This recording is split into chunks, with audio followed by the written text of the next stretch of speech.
Right, I think we're going to get going. Good evening and welcome to the first of our Community Action Network series of co-governance webinars. We'll be hosting these sessions monthly on the last Wednesday of every month, and tonight kicks us off. Tonight, I'm joined by my colleague, Julius Kleynhans, the Executive Manager of Local Government Division at OUTA. He'll tell us a little bit more about what exactly we mean by co-governance and where this concept comes from within the Community Action Network philosophy. I'm Julia Fish. I am the manager of Joburg CAN, which is an affiliate level of Community Action Network's local community organizations across the city of Johannesburg. We also have Yunus Chamda from the Action for Accountability and Nunes from Creass Community Services, who will tell us why and how they are enacting co-governance in their communities and give us some lessons we can pick up from, and tell us how they're bringing about change where they live. I'll introduce them a little bit more in detail in a moment. But first, Julius. Basically, people are tired of potholes, broken infrastructure, exploding power stations, and they're picking up spades and spanners to fix the stuff themselves in their local community. So tell us, how did OUTA get involved in this? And what is co-governance as a theory? Thanks, Julia, and it's really a privilege to share the panel with Yunus and Danny and yourself. And to all the viewers, thank you for joining us tonight. Look, municipalities are, it's basically the lifeblood of our country. You know, it's where we stay. It's where businesses don't come and invest in a country, they invest in a community. That's where our infrastructure is. You know, it's where our kids go to school. It is where we live and go to work. So without a functioning municipality, communities really fall apart. And I think that is really where this focus has started. You know, so OUTA is focused on a lot of national issues, but we've had various communities coming to us asking to intervene and assist. And I think, you know, this is how this initiative kicked off. But just to step back on governance, if we look at South Africa, now governance is where a government governs. So they use tools such as Eskom. Eskom is an electricity power producer. It's also a very important foundation for any economy, you know, generating electricity.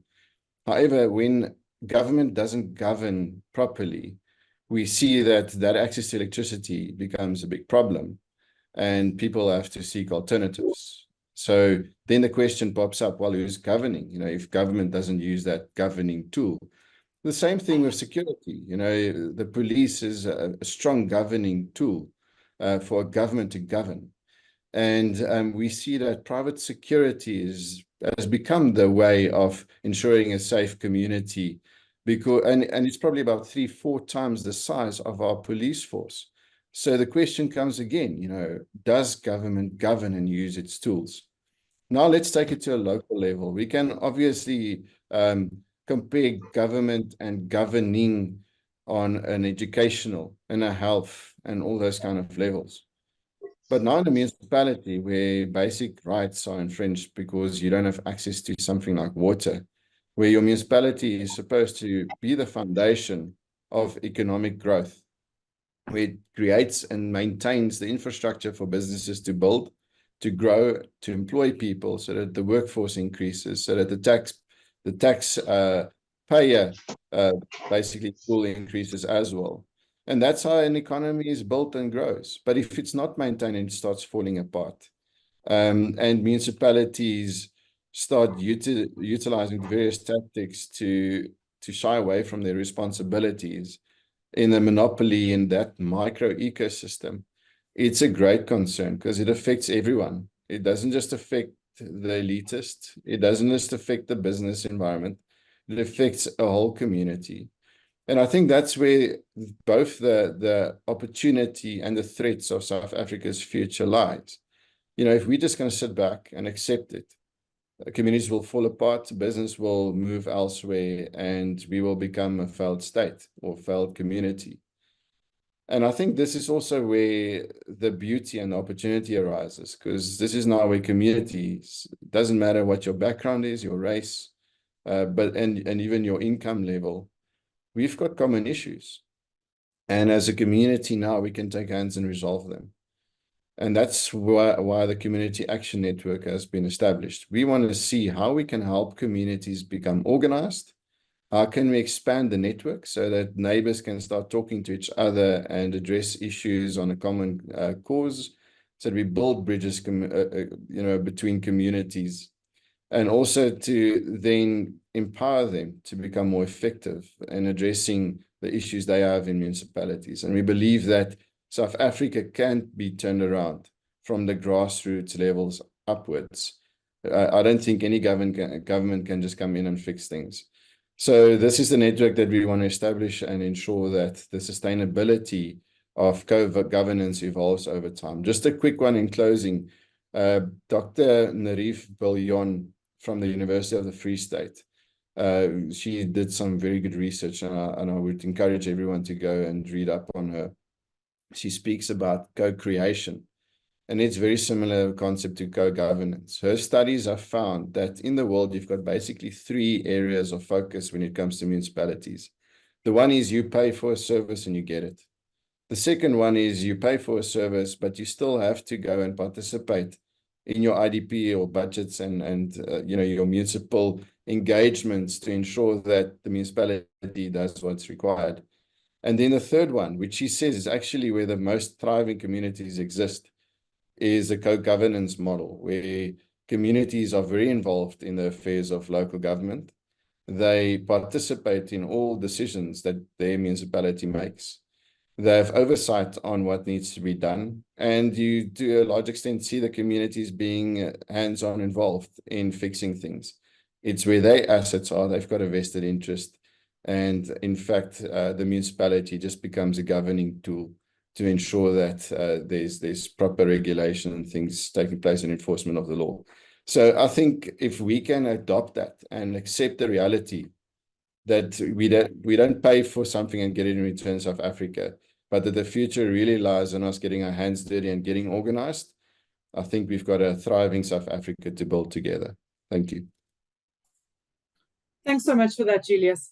And yeah, we've seen headlines recently that local communities who are working together with government fare better than communities that aren't. And basically, the series is about resourcing local community organizations to learn from each other and some of the challenges that they're facing so that we can really build those networks of community action. So now we're going to pass over to some of the people who are getting their hands dirty in their local communities. But I'd just like to note that the series continues next month when we hear from a local collective of businesses, residents, civil society that got a court order to dissolve their municipality and hold their officials to account. That's on March 27th. And if you have any questions for the panelists tonight, please drop them in the chat and I'll try to get to as many of them as possible. I'd now like to welcome Yunus Chamda from Action for Accountability to tell us about the communities he represents. Action for Accountability is a project aimed at supporting communities to organize and lead in cooperation between themselves and local leaders. They currently consist of communities from Lenasia, Finetown, and Mondial in the city of Johannesburg, and Makanda, formerly known as Grahamstown in the Eastern Cape. Yunus, welcome. Tell us a little bit more about Action for Accountability and how it came about. Thank you, Julia, and thanks for the opportunity, and thank you to OUTA for giving us this platform to talk about Action for Accountability. And I think, Julia, you've given a crisp summary of what this project is all about, so there'll be no need for me to elaborate on that too much. Safe to say that, yes, we are a project that is located very much on the ground in communities in 4 areas, and you've mentioned them. And the project is a partnership between 3 partners: the Ahmed Kathrada Foundation, Accountability Lab South Africa, and the Public Service Accountability Monitor, which is based in Makanda. The project is funded by the European Union, co-funded by the European Union. The project partners put in some money as well, and we've also raised some support from other sources, and maybe if we have to talk about that later, we can do that. The project is a short-term project. We are a project that is running for 3 years. This project started in February of 2022, and it will end more or less at the end of this year. So we're in the final year of this project. And in each of the sites, what we have established is, firstly, we have a community organizer in each of these sites. I saw in the chat that some of our community organizers are in the webinar. Then we also have, and the heart of the project is a group of community volunteers, which we call civic teams or civic action teams. We've successfully set up civic action teams, and these are volunteers. I mean, they give their time and effort purely for the love of getting things done in their local communities. We also have in each of our teams a budding young journalist who wants to get some experience in writing up community stories. We also have somebody who helps us with data collection so that we can do surveys, etc. That's the structure of the team that we have in each of these 4 communities. Now, I'd like to talk a little bit about some of the work we've done, and I'm going to be selective given the time constraints that we have, because in each site, our civic teams and our community organizers have worked on several issues. Some of them we call them secondary issues. Those are issues that we take on, but you know, the amount of time and effort that we put in them is not like the primary issues. And the primary issues are issues that we take on, and we try and unpack those for full accountability. And this is where we train these civic action teams how to do accountability work in their community. So let's translate this into actual projects that we have undertaken in our sites. And I want to start with perhaps one of our big successes, and that's in the community of Finetown. So in Finetown, government had built this beautiful community clinic. By South African standards, I would say it's a state-of-the-art clinic. And you can imagine the great enthusiasm that everybody had in the community for the opening of this clinic. And as time rolled on, we finally went 1 year and 2 and 3 years without the clinic opening. And at that point, Action for Accountability had established its civic action teams and had taken a decision to make that one of the full accountability projects. Together with the clinic stakeholder committee, the civic team in Finetown started using a series of mechanisms to try and get this clinic open through the angle of accountability. So you have to ask the question, so this clinic is almost 4 years unopened. There are security guards there who are getting paid, but the community is getting no services. And then we started putting pressure, first through community protests, lots of knocking on doors and trying to get an explanation of what are the outstanding matters. And there are great lessons to be learned of how you get the runaround as far as that is concerned. But the one big breakthrough that we made in Finetown was we decided that we needed to really hold a single person accountable, and not an office, not a structure, an individual. And we analyzed the problem and we said, who is responsible for this mess? Who is responsible for this clinic remaining unopened? And we decided to focus on the MEC for Health in Gauteng province. And after we engaged with the MEC for Health in Gauteng province, literally within weeks, we had movement, we had a sense of a date being set, and in July last year, the clinic was finally opened. And it's worth noting that if duty bearers or politicians or officials, if they embrace accountability and they don't see it as a threat, you can get things done quite easily, because then you can really co-govern the way we're talking about. When you get resistance and when you get the officials and politicians that see accountability as something that is threatening, then you find accountability work gets really hard. So the clinic is running, it's fully functional. We haven't even stopped now that we've opened the clinic. We've worked with the MEC because during the opening of the clinic, the MEC gave this beautiful address on what are the services that this community deserves. And we've decided to take that address and to hold her now accountable for the services charter in Finetown. And to her credit, her department and her officials have met with us, and we are now working on a services charter, simply through going through accountability. The next area of our work that I'd like to talk about is in Mondio. And you know, Mondio is one of the beautiful areas in the city. You know, it's got a nature reserve, etc. Rand Water, together with Joburg Water, did some water infrastructure work. Wonderful. I mean, infrastructure work is essential, and I mean, that's very welcome. Only to find that once the project was completed, or once the contractor had left the site, all those massive trenches were left open. And so we decided to take on that project. And we learned a lot of lessons out of that one as well. Because we started, and this is another lesson that we learned, you know, we have this undue respect for protocol. So, you know, we believe that you start with the most junior person and you ask very nicely, and, you know, you'll get a response. And if you're not, then you'll escalate it a little bit upwards.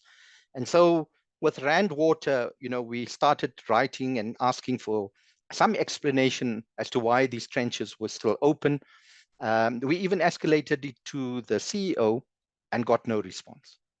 But then we decided that, hang on a second, why don't we turn this around? Let's start at the very top.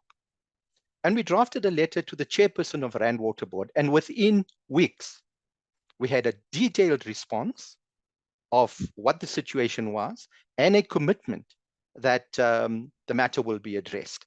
Some work has started to happen in Mondio, but there's still outstanding work. But this was a great lesson. Why don't you start at the top? Now, I don't say that we should send every issue up to the president. I don't think that would be practical. But in doing accountability work, ask yourself the question, who is responsible for this issue? Who can you really pin down? And if you can, you know, don't hesitate to go high up in the chain, because strangely enough, you'll find that sometimes you get a better response from those who understand their responsibility. So that was our experience in Mondio. In Makhanda, and I'm happy that, Julia, you indicated that in the series you might be shifting some of your attention in the next installment to Makhanda, because it's an interesting community, but in a community that has been plagued with water issues for a long, long time.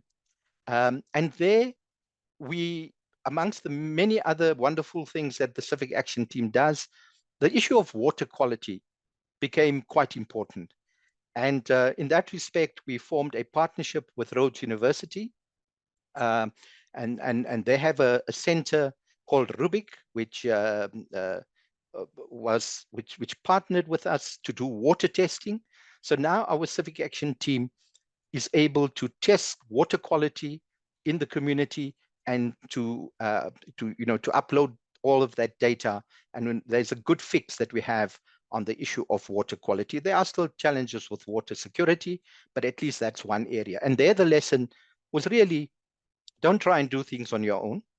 If there are partners that you can draw in to your fight, it's always good to have a bigger army to go to battle with. And in Makhanda, it was really our partnership with the university. In Lenasia, we took on an interesting issue. Every year, when the rains come, the Klipspruit runs past the edge of Extension 1 in Lenasia. And in the last few years, every single year, the spruit would overflow, and all the residents along the edge of that spruit would have their houses flooded. They'd have to evacuate. And then for a couple of months, they'd rebuild their lives and bring fix everything up, only to go through the same difficulty again the next year. So our Action for Accountability took on that project, and there we had to really link up with many, many levels of government, with the City of Johannesburg, with national departments, with disaster management centers. And after lots of hard work, we finally have a survey being sent out by the city, which tells us that they're actually going to address the root cause of the problem, because the klipspreid, the silt that flows down, accumulates on the supports of the Abu Aswad bridge, and it blocks the flow of water, and that has caused flooding. And in the last rainy season, we didn't have any flooding.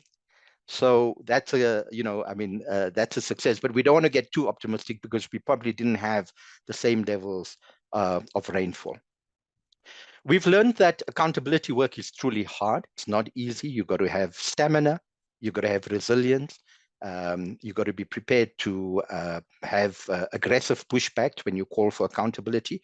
But you must bring people together. You can't do accountability work on your own. You need to try and build a team. We've also learned to use every tool in the toolbox. If a legal PAIA application is going to help you to get answers to your problem, do that. If engaging somebody in a municipality, in a very courteous way at first, it's the strategy that will give you the results you want to it. But if you have to push hard, you must do that as well. Then I just want to talk about context. When you deal with little issues, and these are not little issues, but when you deal with a problem, sometimes you forget, is there a systemic problem that is giving the problems that you are encountering? And in this respect, the 3 sites in Johannesburg took a decision that together with OUTA, the Kathrada Foundation, Defend Our Democracy, we want to, and the Johannesburg Inner City Partnership, we had decided to join the Joburg Crisis Alliance, because unless we can get something done at the systemic level, these problems are going to persist. So we're happy to be an active participant in the Joburg Crisis Alliance, because that's where the big issues need to be addressed. And in parallel to that, we'll continue to fight all these little fights that we have. We've learned that don't underestimate the power of protest. Nothing works better than getting a group of people with placards to stand at a point that is really visible and calling out those that have not been accountable for service delivery breakdowns. But I want to conclude by really saying that I'm mindful that perhaps in this chat there are civic activists who are doing amazing work, and we would actually like to hear any accountability work that they've tried. What was the issue? Who did they hold responsible? And what has been their experience? And we'd really like to share that. I'll post my contact details in the chat when I'm done, because we want to really hear from others, what is the accountability experience? And we'd like to build that and factor that into a summit that we are going to have at the end of this project. So please, we'd like to learn from you, and I hope that that's been informative, and we'll take some questions later. Thank you, Julia. Julia, can I quickly just emphasize one specific thing? And I see a comment's been made there on how confident you are, that this 3-year project will leave a lasting effect. And I just want to touch on something specific that Yunus has said. It's all about unity. It's about partnering with other organizations and then creating the sustainability so that it doesn't matter who comes and governs in the future, that you've got a vehicle of unity that you can consistently have oversight and call for accountability. And then lastly, in a democracy, it's not the state that governs on its own. Democracy is where we have a part to play in it as well. Thank you. Thanks for that, Julius. Yeah, I think one of the biggest lessons we can learn from what Yunus just said is that it takes a lot of tools. It takes a lot of effort, ingenuity, and multiple different methods to get these wins. But I really think that it's these connections and networks and learning from each other that Yunus just mentioned that's really going to make the difference here. And that's what we're trying to do with the series. So if you would also like, there is the CAN platform called the Forum, which is available on our website. If you have any questions for the collective, for other members of the network, other affiliates, please use that forum and use all of us and tell us about the stories of the things that you're doing in your community and might want other community members to help you with, have done before, or you just want to brag about. It's available on can.org.za. So Yunus, there's a couple of questions in the chat. I'm actually going to go through them now, just while they're fresh and to get things done. So we have Malcolm, who's in Lone Hill, and he says, as a quantity surveyor by profession, it would be interesting to focus on the fact that the contractor would have priced and presumably been paid to backfill the infrastructure. And I think we're seeing that in a lot of communities around the world. I mean, around Johannesburg and around the country, is that, these contracts are, go out to tender, they're awarded to a specific company, that the scope of the work that they're supposed to do is there. But then, when it comes to insurance at the end of the project or actual completion of the project in time and to budget and all of those things, we're not seeing that. So how do we add that level of accountability in that process? All right. So firstly, thank you to Malcolm. I've taken note of your comments and thank you so much for that. I mean, I'd be also happy to get in touch. But I want to deal with the question that Dylan put in the chat about how confident are you that this 3-year project will have a lasting effect? So there's been a conscious effort from the start of this project that those of us that are leading the project are not the ones who do the accountability work. Those civic action teams that we have established are the ones who work with us to do the accountability work. And in this last year, we have deliberately asked our community coordinators to step back and to let these community teams do the accountability work more and more independently from us. So when this project ends, we will leave behind in each of these communities, perhaps 10 or 15 core individuals who have worked on accountability work with us and who will hopefully continue to do accountability work in their community. So we're leaving those skills behind and we've deliberately done that. Julia, you just want to repeat the question that you had asked? So when it comes to contractors who've been given a scope of work and pitched for a scope of work, and they've not completed it, or the project isn't done to a good standard, and they're leaving these trenches all over the place, how do you add that level of accountability to the actual contractor and the city that's supposed to monitor these things actually on a monthly basis? Right. So in the case of Mondio, we're still pushing to get the actual contract documents. Now, transparency is a nice word till you ask very nicely that can we see the contract? Surely Rand Water and Joburg Water are transparent organization. There should be nothing to hide. In this particular instance, we've been blocked and we've been told to make a PAIA application. The contract is not something they can share with us. It's there's all sorts of confidentiality issues, which I can't understand. But I think it also exposes a mindset that a contract, is confidential. And I don't know what's confidential about a contract. It's a government contract. It's paid for by taxpayers' money. And the taxpayers have a right to know what was the value of that contract and what was the terms and the scope of work. So we will continue to push that PAIA application in that instance. In the Lenasia taxi rank, which we're also working, again, we've been blocked by the city to get access to the bill of quantities to check whether that taxi rank was upgraded to the level that it should have been. And once again, we're not getting the documentation. And there again, we've had to make a PAIA application. So Yunus, also, we've had Sandra in Observatory ask, Were there any valid reasons for the delay in the opening of the clinic, and was there any recourse for officials to be held responsible for those delays? Two parts. The first, from what we could gather, there was no significant reason why the clinic opening was delayed. We heard things like certificates of compliance for fire extinguishers. We heard about certificates of compliance for electrical work, all sorts of technical issues.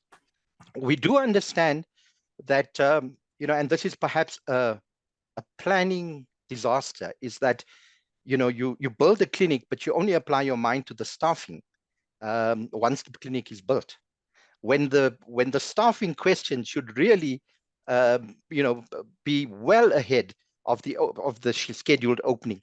So we found that a lot of the staffing issues were only being resolved after the clinic was built. So those are the two reasons. We were quite vocal about the delays. We have put pressure on the MEC to address it. We'll look to hear what happens as far as that is concerned, because the community did lose 4 years of services. And if you go to that clinic now, it's bustling with activity. The community are now benefiting from wonderful services. So let that be a lesson to everyone. Yunus and Action for Accountability are getting some great movement in their local community. But if you're also feeling frustrated about getting access to information and getting some of the stuff out of the municipality and government, you're not alone. So even when there are wins, a lot of the frustration is still there. So it's about being dogged and determined. Now I'd like to include Danyle Nunes from the Creass Community Service. He's also with the Melville Security Initiative. Danny is a resident in Melville, Johannesburg, and is what locals call a community champion. Most days he can be seen repainting the street markings or attending to an area outage. He also provides patrolling at night through the suburbs. I don't know if you've seen him kind of whispering off to the side. That's to his lovely Rottweiler partner in crime, who patrols the streets at night. Danny spent his morning backfilling pavements and stuff that were left by fiber companies. He does an incredible amount of work in his local community. So I'd like him to tell us a little bit about how the Melville Security Initiative works, and therefore how it gave birth to his company, Creass. Danny, welcome. Thank you, Julia. Thank you to everybody who's joined us, and thank you to all the people who are chipping in on the comments. So a little over 2.5 years ago, I was appointed as the operations manager for the Melville Security Initiative. So the Melville Security Initiative was formed way back in 2010. And if I could compare it to something, it's more like a CPF, but for a private security provider. The MSI makes sure that that private security company in our area, which is Beaglewatch, does their job, upholds their response times. We make sure that any people who are not happy with the level of service are getting the proper feedback. And the MSI has also developed a capital that they use to put into projects in the area. When I came on board, one of the terms and conditions in my contract was to perhaps try and look at addressing the broken window theory and seeing how many of our security issues we could address by addressing the broken window theory. And it was phenomenal. We were seeing an intersection where a lot of accidents were happening, so we repainted the stop markings, and all of a sudden the accidents stopped.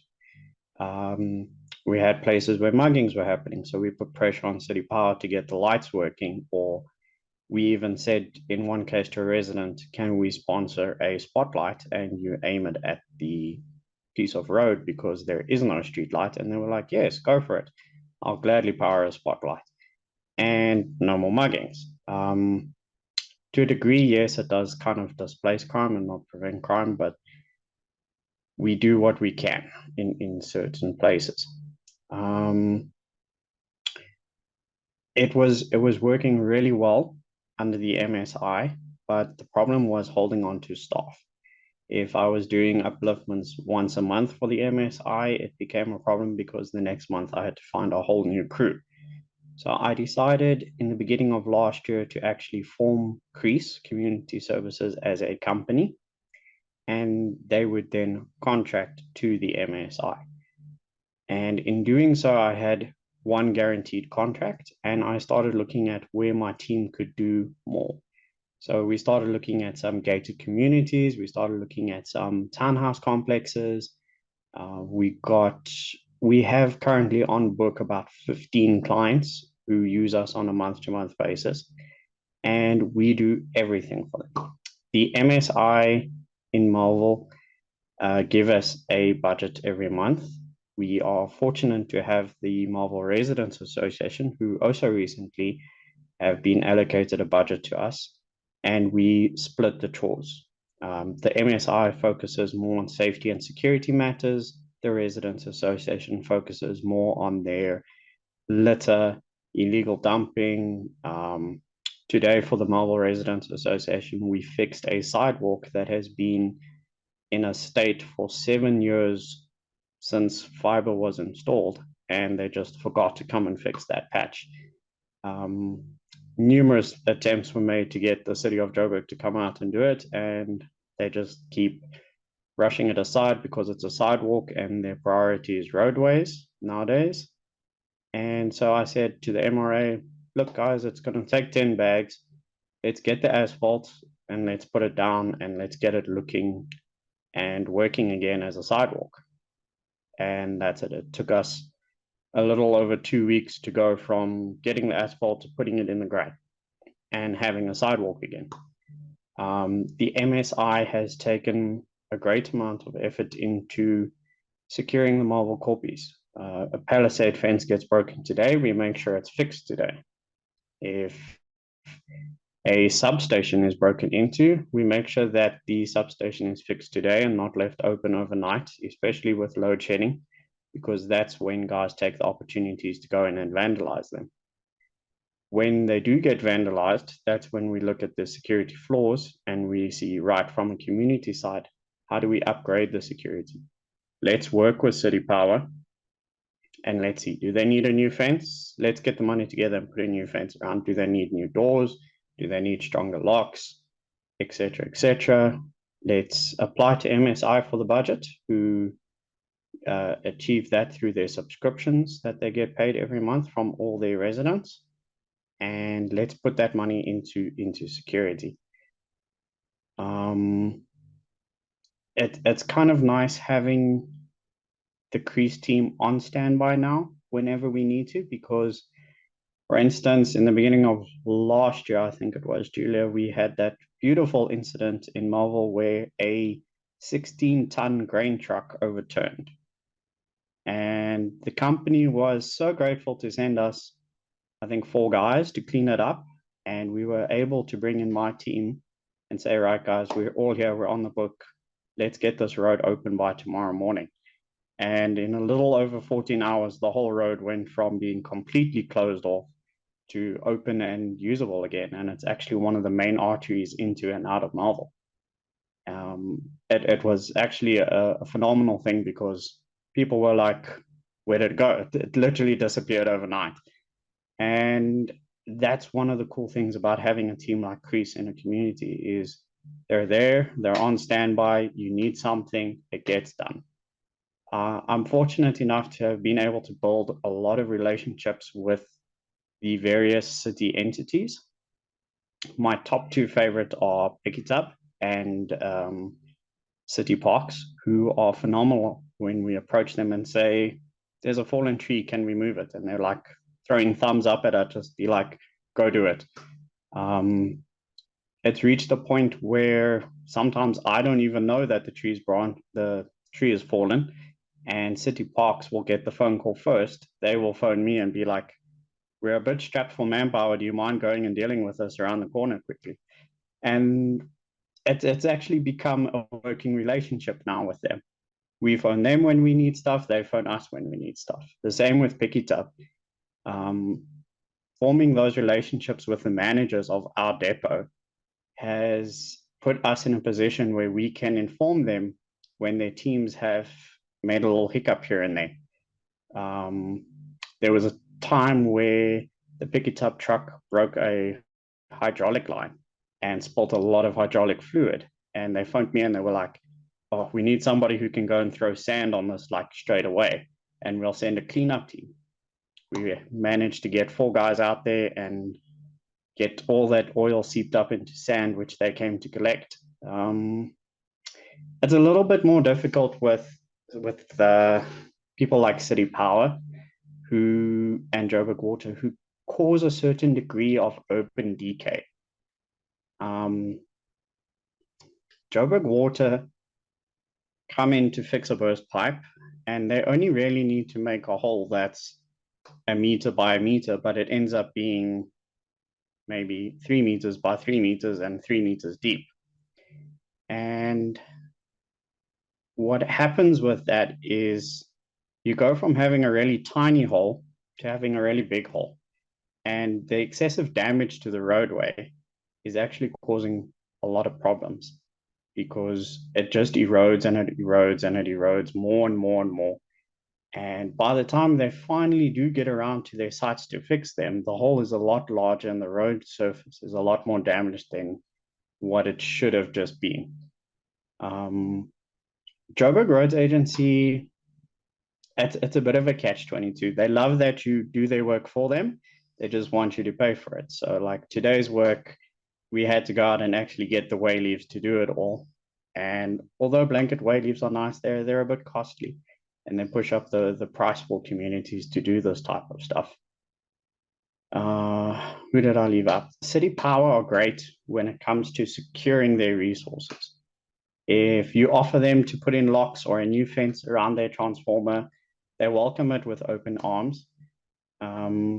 But they also employ a lot of contractors to do work, and their contractors don't necessarily remind JRA that they've damaged a road because they weren't actually supposed to damage a road. So today, for the business association, which is kind of becoming a new client for me, they hadn't fixed a trench for about a year.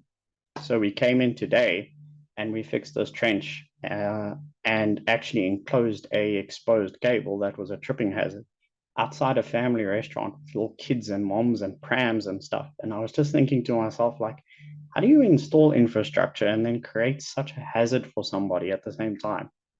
So it's those little fixes in the community that we like to do.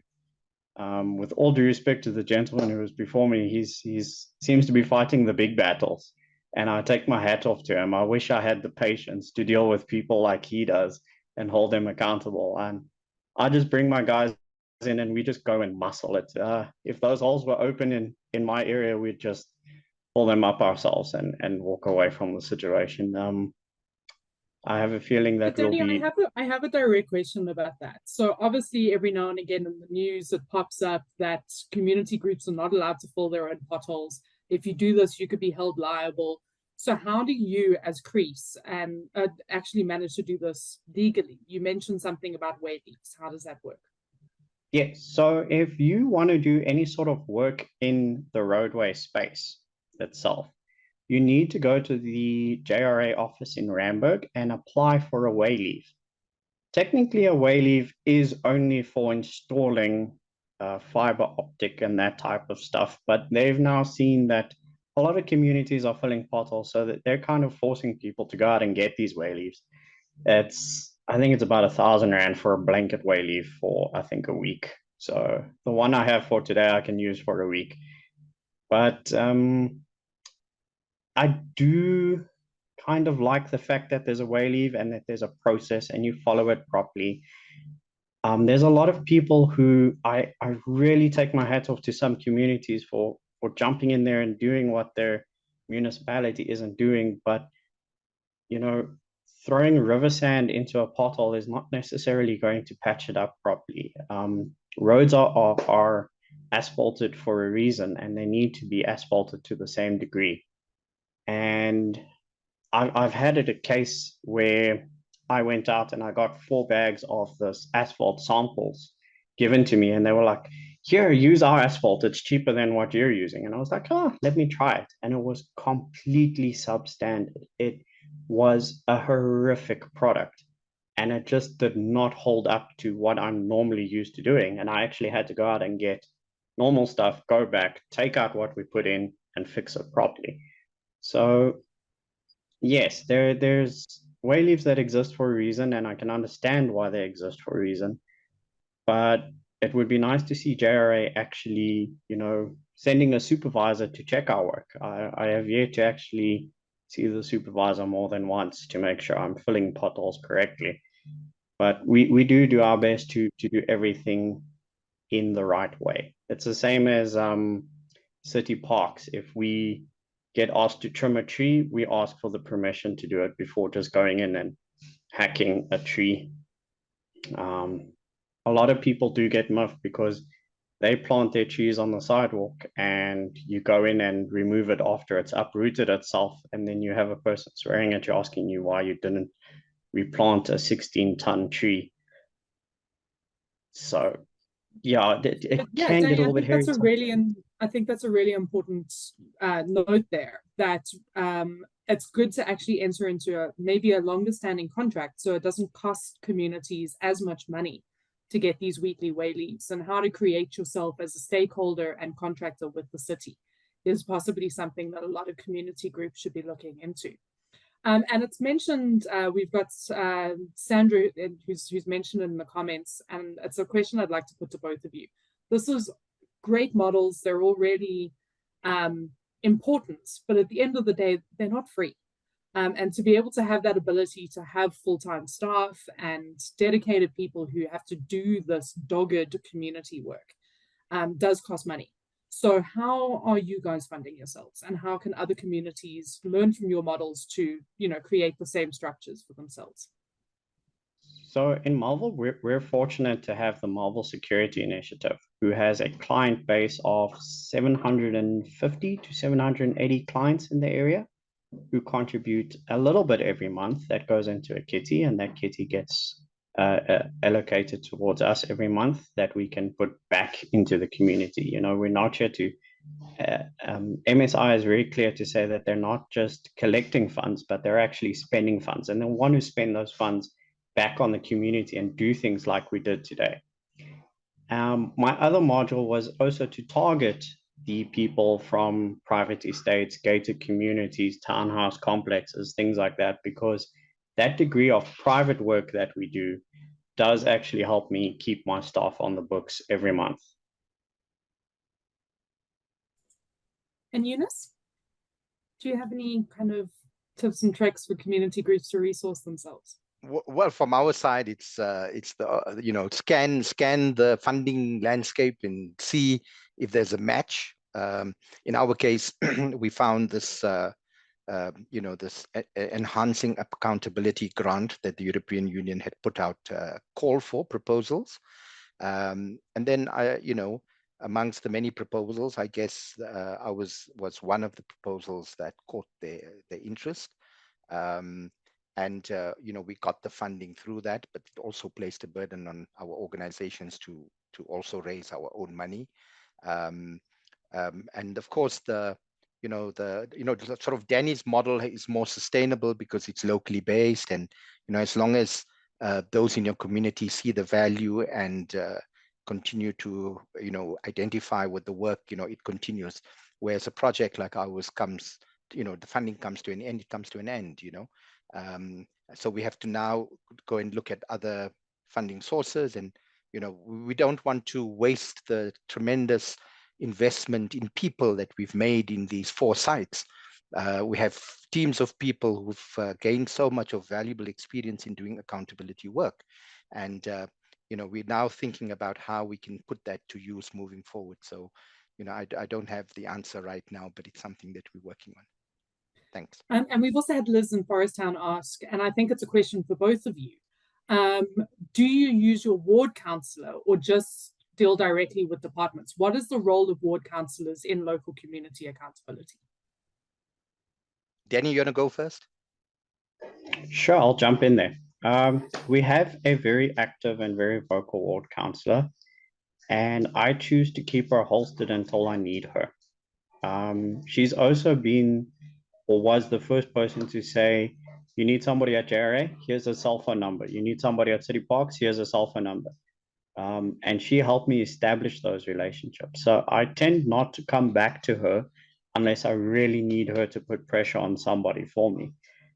So ward councillors are great, but I think they have a lot on their plate, and we need to try and, you know, be the polyfiller for them and bridge the gaps where possible. Our experience has been quite mixed.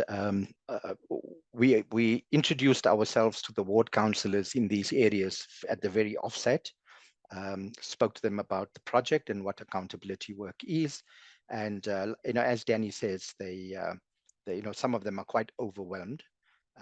But we're trying to document the experience because, you know, there are some extremely good ward councillors out there who really work extremely hard, who are responsive, who spend 20 hours a day, you know, addressing community issues.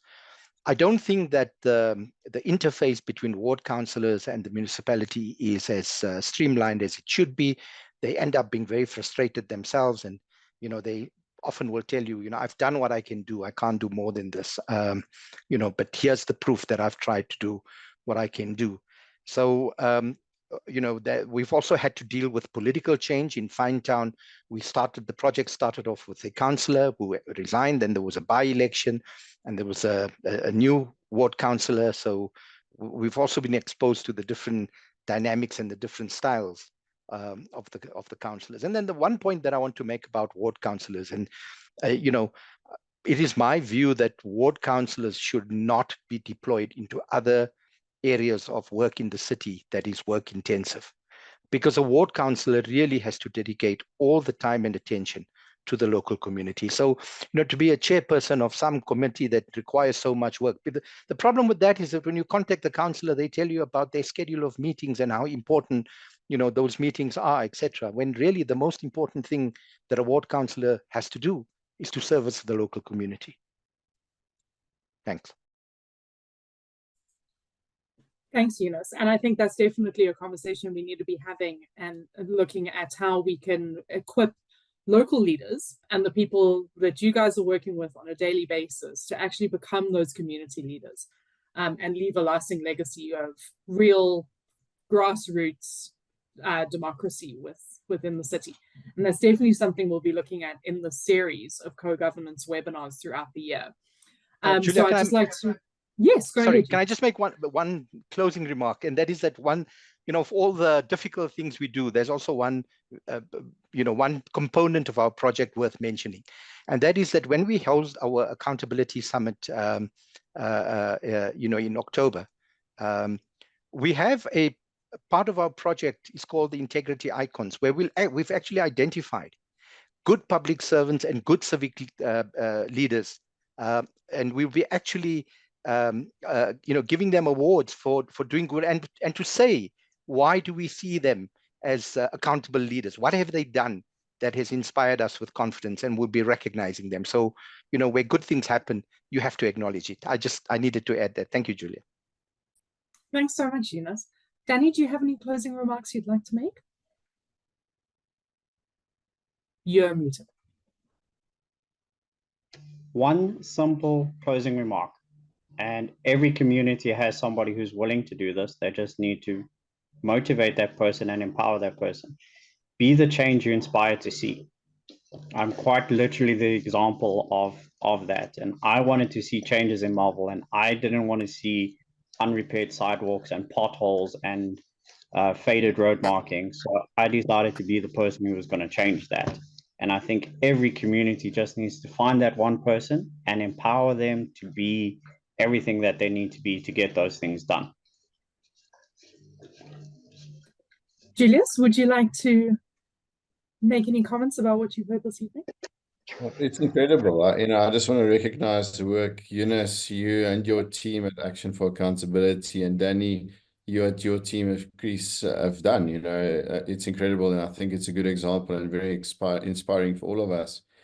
And my closing remark is then the 3 T's of community building. I think in every community, each of us can tap into the 3 T's, and that is time, tithe, and talent.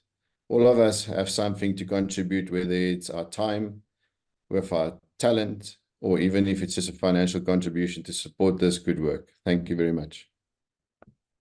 Thanks, Julius. And we'll be continuing these conversations on the last Wednesday of every month.